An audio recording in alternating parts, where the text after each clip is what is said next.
Vous vous rappelez certainement de cette vidéo du spectrophotomètre dans laquelle Marc vous montrait comment prendre des mesures d'absorbance pour différents échantillons. Puis vous vous rappelez aussi peut-être que vous ne l'aviez pas vu au complet parce qu'en réalité, ça c'était une vidéo qui était faite pour Chimie des solutions parce que Marc expliquait la méthode de la colorimétrie. Alors aujourd'hui, je vais vous montrer comment résoudre un problème de colorimétrie.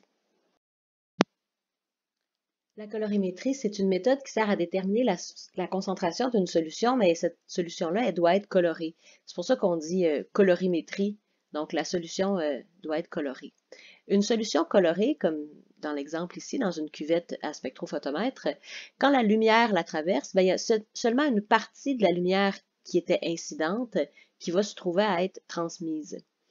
Et la colorimétrie utilise la relation entre la lumière qui est absorbée par la solution et la concentration de cette solution-là. Donc, plus la solution est concentrée, plus la couleur est foncée, plus l'absorbance va être grande. Donc, on dit que c'est une relation qui est linéaire entre la concentration, qui est le C, et l'absorbance, qui est le A, dans l'équation A est égal à epsilon LC. Et cette relation-là, c'est la loi de Beer-Lambert que vous aviez déjà vue. Donc, puisque A est proportionnel à C, on a simplement à faire une régression linéaire entre des concentrations, entre des échantillons qui ont une concentration et une absorbance connue pour trouver l'équation de la relation linéaire et pour pouvoir résoudre des problèmes. Des problèmes comme lesquels, comme celui-ci par exemple, donc la mise en situation, je vais vous la lire.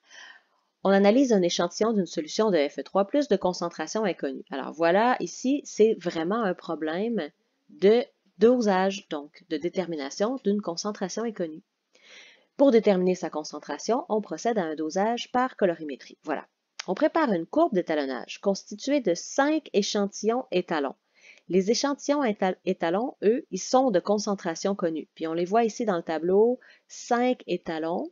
Et pour les 5, la concentration est connue, c'est-à-dire c'est nous au laboratoire qui avons préparé des solutions et puis là, on a préparé des solutions à ces concentrations-là. Très exactement.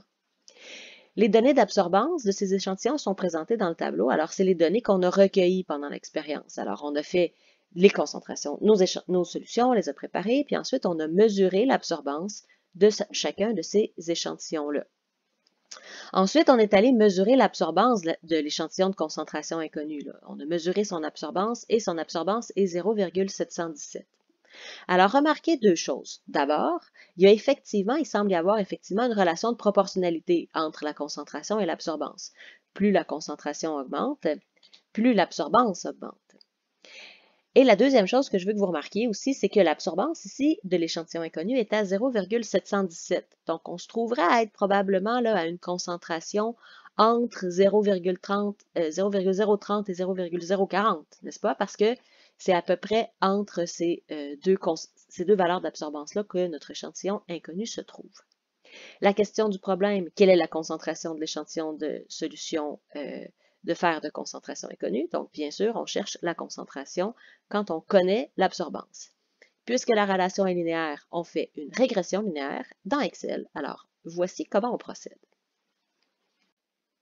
Alors, j'ai remis ici les données du problème dans un tableur Excel. Et là, on cherche, voilà, la concentration de la solution inconnue. Puisque la relation est linéaire entre concentration et absorbance, je vais sélectionner les données de concentration et d'absorbance de mes échantillons connus, donc témoins négatifs et les 5 étalons, et je vais aller faire une régression linéaire. De la façon que je vais faire ça, c'est que je vais aller insérer un graphique, et le graphique que je vais choisir, ça va être le graphique en nuage de points. Là, je ne vous montrerai pas dans cette vidéo comment faire la mise en forme du graphique, mais sachez que vous devriez titrer les axes, titrer correctement le graphique, etc. Mais poursuivons. Pour faire la régression linéaire, je vais sélectionner les points des données et je vais ajouter une courbe de tendance. La façon la plus facile d'ajouter une courbe de tendance, c'est de cliquer à droite après avoir sélectionné les points et de sélectionner l'option « Ajouter une courbe de tendance ». Par contre, mon logiciel de saisie d'écran ne permet pas de voir le menu quand je clique à droite, alors vous ne le voyez pas quand je le fais, ok? Mais je vous le dis, c'est ce que je fais. Je clique à droite et j'ajoute une courbe de tendance. Ça va ouvrir en même temps le menu ici à droite. Dans le menu à droite, vous avez affiché l'équation sur le graphique et c'est ce que j'ai besoin, l'équation de ma droite. Alors, juste un peu de rappel d'algèbre ici. On a y est égal à mx plus b, donc c'est les valeurs qui sont données dans l'équation de la droite. Y, dans le cas de ce problème-ci en particulier, c'est l'absorbance. Donc, c'est l'absorbance de tous mes échantillons connus, de mes étalons. M, ben, c'est la pente du graphique, la pente. X, c'est la valeur de la concentration de chaque échantillon. Donc, on a effectivement deux variables. L'absorbance, qui est mesurée au laboratoire, et la concentration, qui est déterminée par la personne qui prépare les solutions pour les solutions connues. Et B, ben, c'est simplement leur donner à l'origine.